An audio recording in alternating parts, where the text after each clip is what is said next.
Hello, everyone. Welcome to the Wookieecast. Today we're here with Clint Young, an artist who has worked on many, many Star Wars projects, stemming back from the LucasArts days all the way up to Star Wars Hunters rather recently. Thank you so much for sitting down with us today. Oh, it's a real big pleasure. Thank you. I'd love if you could list off a couple other things that you've worked on to perhaps give people a sample of perhaps some of the titles they might recognize your work from. Oh, reaching back. Well, I to start off, it's like I think the first game that I worked on, if memory serves, was Rebel Assault, and that was with LucasArts back in the early 90s. Jedi Knight, the Jedi Knight franchise. So Jedi Knight Force Within, and I believe the Mysteries of the Sith, which was a continuation of that franchise uh, before it was done outside of LucasArts. Outside of that, just a slew of Star Wars games, everything from I think there's like 22 in total. So Wow, golly, that's a lot of yeah, them. I might hold the world's record. I'm not sure. Yoda's stories and Jedi power battles and Star Wars Episode One Racer and Bounty Hunter. That was my favorite one. I've got Shadows of the Empire and just a whole slew of them. Little snippets here and there. Like I would do modeling on this one or visual effects on this one. I might be the modeler and cinematics guy on this one. But I had a hand in a lot of them at the time, just because I was the Star Wars geeky Star Wars fan of LucasArts, so I was kind of like the liaison and just jumping. I would go to the ranch and take pictures and come back and work on a title and then jump from title to title, doing little bits and stuff like that. And worked heavily with John Knowles at the time, who was a art director there, who just Star Wars title after Star Wars title after Star Wars title. So there's a lot in there.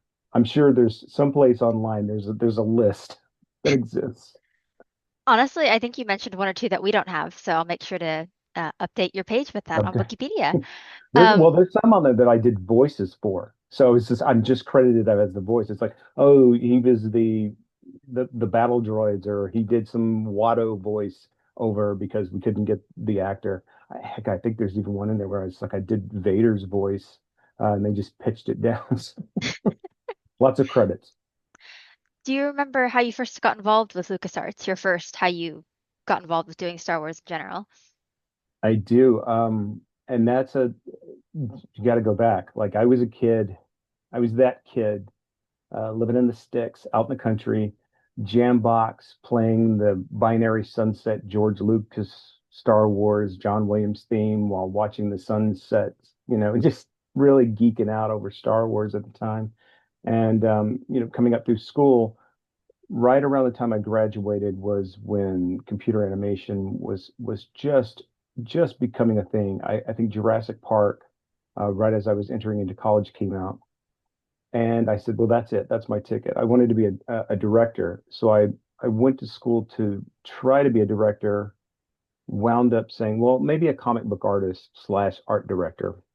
And the school came to us and said, like, "Listen, would you like to get into the computer animation side of it, because we're going to be introducing that as a graduate course?" And I said, "Yeah, sure, absolutely." Jurassic Park was just wowing everybody, and I could see that. Okay, this is where visual effects are going to go. Long story short, at the end of graduation, I think we put out, that they had come to us and they said, "We'd like for you guys to reach out to any of the studios that you would like to." And there was a few of us that reached out to LucasArts. Just, please come down, come south, check out our portfolios. We'd love to work for you guys. We'd like to show you what we're all about. And just by happenstance, they sent two individuals, and two lovely women came down and looked through our stuff. And I had an old piece of art that was tucked into my portfolio. It was kind of in there for luck. And it was something that I had drawn when I was like 12. It was a big drawing of the Death Star battle at the end of Return of the Jedi. And I didn't think that they were going to pull it out, but they wound up finding it and pulling it out and looking at it and sticking it back in there. I was mortified because I just put it in there, kind of as a luck thing. And and that's what landed me the job. So that's what pulled me out there and got me the job, and picked up from Texas and moved out to San Francisco in a U-Haul truck, ready to take on whatever it was that they threw at me. So that was it. I guess kind of interesting because they want someone with passion that actually maybe knows a little bit of the source material rather than just any artist. There's a big I difference. That is 100% what they told me. So I was lucky enough to A, get them down there, and B, to have that portfolio already just chock full of Star Wars stuff. And of course, my little 12-year-old self and his crayon drawing at the of that battle, that was for luck. So Yeah, it for worked sure. out. So professionally, do you generally prefer to use digital tools, more of a traditional artist? What's your preferred medium for work like that? Oh, digital, 100%. And I think that's in this days of AI, becoming more and more prevalent. I think there's that need and want, and for traditional sort of art. And I say traditional now, thinking of, Wacom tablets and digital sort of artworks, doing, that's more of the traditional, not the pencil and paper. Although I love to pick up painting, on the weekends and stuff, and just go outside and do plein air painting and drawing. But certainly for what I do and for how fast that you need to produce said content, for your directors and for these games, digital is the way to go. So yeah, Photoshop, a couple of 3D packages, compositing using After Effects, a lot of just off-the-shelf software, anything that really gets the job done. I know Blender is really big right now, but I've been a Maya Max guy for a long time. So, Interesting. I know some people would kind of love to know a bit about how far in advance are you working on this stuff before maybe a game comes out? Because it's all concept stuff. So, right. Um, Typically, it's about a 3-year turnaround. I think that's wow, give or take, depending upon the size of the game. For the Old Republic, which I worked on for the better part of 6 years before it came out, but that was a special sort of thing because the Old Republic was uh, almost like 6 games crammed into one because you could massive. choose any different path. So I was working on the planets and the characters and mounts and lightsabers for that for what seemed like forever. But typically 3 years is about right. And normally, in the best circumstances, you're given a little bit of time to produce said artwork and get it off. But a lot of times, the turnaround time is like you're backed up right where people are waiting on you to deliver that character or that planet or these architectural pieces, so that they could move on them. That's really interesting. Would you say there's one like character location that you're particularly proud of from the Old Republic that you had a bigger hand in doing the work for? Oh my gosh. Um, let's see if I can remember the names of them. Uh, I love Droman Koss. Like that was a particularly fun one to do just because I like the bad guys at heart. So doing the Droman Koss stuff. Was it Bell Savis? I'm not sure. There was one that was it was a planet that they were trying to conceptually come up with, and it was ice world. And I thought, well, what if there was lava flows underneath it that made these pockets of craters where everything was kind of like superheated, and you could walk all the way up to the ice wall, and that was a really fun one to do. Obviously, getting to do, I think, Ord Mantell and uh, Dantooine and some of those other. What did we do? There's so many So locations in that. Like it's it's been so long, and here's the thing. It's like I was even on Knights of the Old Republic when BioWare was doing those games. I was the liaison on the LucasArts side for looking over the artwork. So I get a lot of that stuff confused because there was times where it's like they would take the geekiest Star Wars people that were working at Lucas, and they would say, okay, you, into this room. We're going to look at artwork from, and then whatever out of house producers that were working on the Star Wars IP, and we would look at it and we would give it the proverbial, sort of red or green stamp. So there was a lot of like working on, Knights of the Old Republic and Knights 2, and then when I moved down to Texas after leaving LucasArts, it was jumping onto BioWare and then working on that for, the Old Republic for a long time. So it all is kind of a wash, but I love those planets. that's really interesting.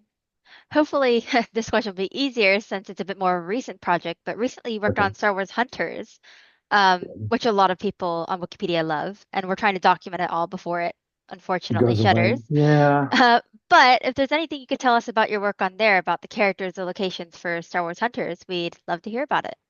Hunters was a great project. I'm not sure how much I could talk about it, but here's the thing with Hunters is like you come aboard and it's like the pitch is it's well, it's an arena-based shooter and we're gonna but it's faked, so there's a lot of like play, but they're really these characters, and it's like you kind of wrap your head around it and you're like, okay, how do we gestate that and how do we present that in a Star Wars way that works for the audience and for the fan base? And I think we did a good job on it. I think a lot of people were just it's a confusing sort of thing. It's not Jedi or the Jedi franchise series from Respawn or more notably like Outlaws or one of those games, which is AAA and very high fidelity. And, you know, it's one of those things where you try to tell stories in Star Wars from all these different avenues. And Hunters was just one of those ones that I think pulled from so many places that it just confused people. But the people that did play it and have come to me, they said like, "Oh my God, I love this character, or I love this venue, or I love this arena," and that warms the heart. So much artwork. There's so much and so many characters that nobody's ever going to get to see because we just not going to be able to show them. But some Did you great, work great on any stuff. of the main hunters, the ones that did get released? I did. I worked on yeah, I want to call him by his original name, and that's not what his name was. I worked on the Ugnaught and the Droideka. That was a kind of combo with me and another one of the artists there, and Ross. I'm talking about you. So Ross and I sat down, and it's like, well, they had a specific sort of character that they were looking at from another game, and they said, well, what is our version of that kind of character? So we sat down and we drew out a bunch of stuff, and we finally came to it was Darth Maul riding around on his sort of bike from when he tracks down Qui-Gon on Tatooine. I said, what if we made it even more compact, even smaller, and we went with the Droideka, and then it was a question of like finding out who would pilot it, why they would pilot it, and how they fit in there, and how it rolled around, and there was a lot of like back and forth on that. But I worked on that one. I worked on the Wookiee. I think the Trooper a little bit. Uh, what else? I don't know. So many. Here's the thing. It's like when you work on the characters and stuff like that, and then a lot of people coming into the venue want to say, "Well, I'm a character artist. I want to work on characters." So some of us older cats within the art department are like, "Well, hey, you know what? I'll pick up the slack and I'll work on environments." So I would go off and work on environments and then come back and help out a little bit with characters. But for the most part, all of the environments, all the way up to Mustafar, I had a hand in. In fact, there's a little bit of Mustafar in some of my art station pieces and what have you, a lot of the early exploration of that stuff. So really fun project. If you haven't played it, go pick it up and play it before it goes away because it is truly it's unique and it is Star Wars and it's very fun, very colorful and vibrant. There's a lot of lore tucked into the descriptions. We have a big screenshot collection, so definitely been Yeah, a project for the last few months. I mean, I'm sure you're aware Wikipedia would try to document things before they go away, so it's right. resulted in this massive screenshot project. So It takes hopefully we'll yeah. be able to document it in years to come. Um, that's really interesting. Would you say that like a lot of Star Wars artists have worked with each other on various projects over time? So like, were any of the people on Hunters people that you'd worked with before at LucasArts or anywhere else? Let's see. There's a little bit of that cross-pollination that happens. I think Hunters was a special sort of thing because of the fact that it was being done overseas, and that was the first time that I had worked with the UK group, outside of it. So I would fly over there, visit with them, work, and then come back to the States and work on it a little bit. It was a situation where a few people that I had worked on at BioWare on the Old Republic had begun that studio and had been in talks with Lucas to do that particular game, and they said, well, hey, let's get Clint. For some reason, it's like anytime there's a Star Wars game, it's like, well, we gotta get Clint on board because this is going to be the one that breaks him. So they called me and I said, listen, I can't leave the States. So I think I was the first sort of cross. Interesting. overseas sort of, yeah. And so those guys I worked with on the Old Republic, but it seems like everywhere I go, and this is the games industry in general, not just for the Star Wars group, but it's like it's a very, small fact. I mean, it's growing now, but it's not unheard of to jump from studio to studio and say like, oh my gosh, I worked with you, on, and a decade ago or 5 years ago or on this project. That happens constantly. And the great thing about it is like, you become a kind of a family. So it's like if somebody's in trouble or somebody's like, hey, I've lost my job or I'm looking for work, there's always somebody who's willing to lend you a helping hand or listen to you or look at the games that you've worked on and bring you on board and take care of you. Especially down here in Austin where I'm at, just very, awesome people who want to take care of you because they know ultimately I'm probably going to work with you again. So And then maybe you'll do the same for them someday later down the road. So it all goes a- back in circles. absolutely, it's always pay it forward. Yeah. That's really interesting. I was curious about that because we don't have a lot of documentation of the old LucasArts games, and we figured, like I know some people hopped from game to game, but it's Well, interesting. within LucasArts itself, everybody worked on everything. There were little pockets of people. LucasArts was kind of like college, out after college. Uh, there were definitely groups of people that were friends and would hang out after work, and then they would come in and say, "Well, what's our next game?" And they would go work on that. There were people that worked directly with Tim Schafer and his sort of unique games that he produced at LucasArts. There were other people like John and myself who were, just really geeks over Star Wars, and so every Star Wars project that came up, every time George would do a new movie, we would say, okay, well, let's go read the script. Let's see if there's anything within the script that we feel like there's a game there, and come back and do a workup on that and see if that's something that LucasArts wants to produce. For the prequels, it felt like just about everything in those movies. It's like, okay, well, there's a game, there's a game, there's a game. So we had our pick. Did you have any particularly favorite ones that you might have been involved in being like, hey, that might be a good, developing that initial pitch? Oh, 100%. Like I remember reading, the episode one script for the first time. And when the pod race scene, you're turning the pages, the pod race scene comes up and you're just like, oh my God, there it is. There's the game right there. Or in the case of episode two, it's like you're reading through it. It's like you get to Jango Fett and you're like, Jango Fett, like Boba's like brother, father, what? And then it's like, oh, well, there's a game. Let's do let's do his backstory and how Slave One came into being, and write some stuff about Death Watch and all of that stuff. And it's interesting for you as a Star Wars fan because you're making up things for the game, and unbeknownst to you, that stuff's going to become Bible. It's going to become canon, and you may see it in a show or a series or a book or a comic. I can't tell you how many times I've seen. I just recently I was watching Visions and I saw a ship that I designed in Visions. Landed at the end of Visions. I was like, oh my God, there. And then you get happy about it and you kind of get goosebumps and then it's on to the next thing. But that happens. And you don't think about it when you're making the game. You're just like, oh, we got to write a backstory about this clan of bounty hunters that fought on Concord Dawn, and then you skip ahead years and it's like you're watching The Mandalorian. It's like, oh, hey, yeah. So it's Especially fun. interesting when they cross continuities, I guess, because if you saw it in Visions, that's, I guess, kind of post the Legends reset. So, must I have have, reappeared, I guess. I think I have. There's probably a thing where a lot of those outside of the continental U.S. when they're doing stuff like that, they give them here's a directory of all sorts of things that are within the time period in which your story is taking place. So I can imagine, that ship that I designed for this specific time period gets in there, they see it, they're just, okay, there it is. There's that background ship that we need. So Do you happen to remember which one? Asking for all the that Visions was people that the might. that I don't I do know I remember that it was an anime that took place and there was a wedding in it. I don't remember the actual show, but it was the smuggler ship from the Old Republic, and it was Interesting. parked. It was parked in the shot, and I remember saying, "Oh, there."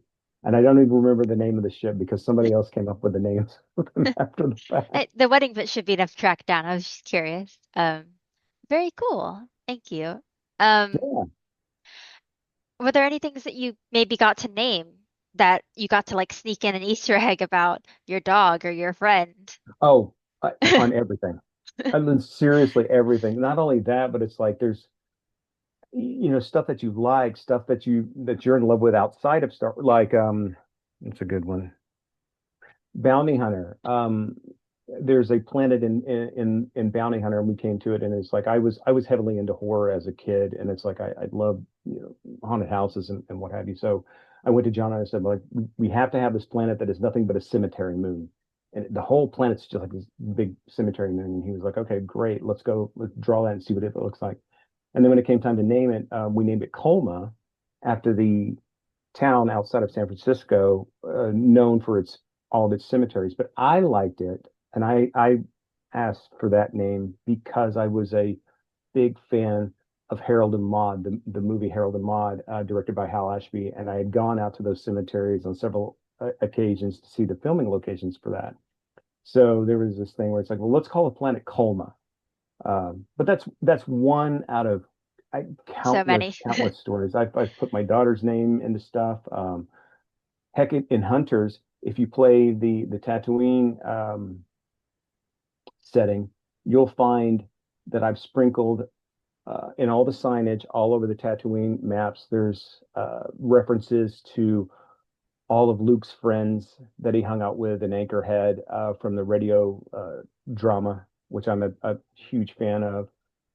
So yeah, every time you do a Star Wars project, you're putting in a bit of yourself and a bit of the things that you've fallen in love with or the things that you like within Star Wars. So It's interesting to hear that the text is always intentional. I know that it translates mhm. in the Star Wars language, but didn't always know that it was intentional. So that's really interesting. Oh yeah, Um, like I think I might be one of the few, like, I can read it. Like, I went to Galaxy's Edge, and it's like not because I wanted to, mind you, but because of the fact that I've done so much concept art over the years of signage that you learn Arabic. And it's like, oh yeah, I don't need that. I'm walking around Galaxy's Edge just reading all the signage. What does that say? I was like, oh yeah. that's really interesting. Um, one other question I had for you are there any colleagues of yours, Star Wars artists or concept designers, that maybe influenced any of your work or that you're particularly fond of working with? Um, well, I mean, I've worked with so many great artists over the years. There's been a ton. I remember doing a talk at Celebration. I think it was one of the celebrations. It was Arnie Jorgensen and I. Arnie was my lead on The Old Republic. He was the conceptual art lead.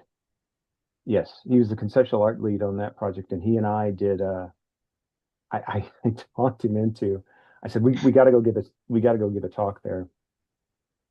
And he said, well, what do you want to do? I said, you're going to draw live one day in front of everybody. We're going to take a Wacom tablet, we're going to take the computer, and you're going to draw live in front of this crowd. And he said, okay. And I try. And the thing I loved about Arnie is he's like always ready for, like, yep, I'm gonna sign on for that. Unbeknownst to him, we were going to be talking to, it wasn't going to be 10, 20, 30 people. It was a giant room with, I think there was like 3,000 people there, and we were drawing live and had to do this drawing within this 45-minute time frame, in addition to taking questions while we were drawing. So Arnie's great. I love all of the guys, from the old Lucasfilm days, the guys that worked on the film. I just, I idolize a lot of those people. Um, Doug Chang is just he was a wonderful individual that I met while I was working there. One of the best stories ever was, I remember, Ralph McQuarrie came, and of course, being a kid of that age, and Star Wars and art, you know who Ralph McQuarrie is. So it's like when he came and he brought a portfolio. We all did, but right, but we didn't expect him to, and he brought his portfolio, and we were, everybody was taking time turns thumbing through it. And I remember I was thumbing through it, and I felt myself get choked up because I was looking at pieces that I had hanging on my wall in print form, as a kid, and here they were for real. I remember I turning the page one time and I noticed Ralph was looking at me and he caught me, and he could tell that I was like getting emotional. And this is how wonderful of a man that guy was. Is like he pulled the portfolio away from me, and here I was thinking, it's like, oh, I've done something wrong. I've shown, he was reaching in to pull out this little piece of tattered paper that he had scribbled, this picture on, this artwork that I recognized as another piece, and he offered it to me. And I said, I got really like just like I can't take that. Somebody else has to see that, within this context and stuff. And he was like, if it makes you that happy. But yeah, that was, you know, one of those days where it's like you never forget it. You meet some really good artists. Yeah, for sure. So, looking forward into the future, if you could be a lead to start work on any existing Star Wars character or location, go in and redevelop or develop more for that, what subject would you like to focus on if you had the opportunity? Oh man, that's loaded. Because I know people at Lucas will watch this. Um, I, I well, okay. So this is a two-part answer. I did here recently. Somebody had come to me and said, like, "Hey, it's the 25th anniversary of Pod Racer." I said, "What? No way! It can't be that." And then I got to talking to people, and we were talking about it. And some of the people that I work with now that are artists under me were like, "Oh my God, you worked on that game! I played that game with my dad when I was really little." And it makes you feel old, and B, it makes you feel just humble and grateful that that game touched people the way it did, and those prequel movies touched people the way it did. So I said, well, I'm going to do something. If I was to put a pitch deck together now, what would that artwork look like if I was going to pitch a sequel of for Pod Racer?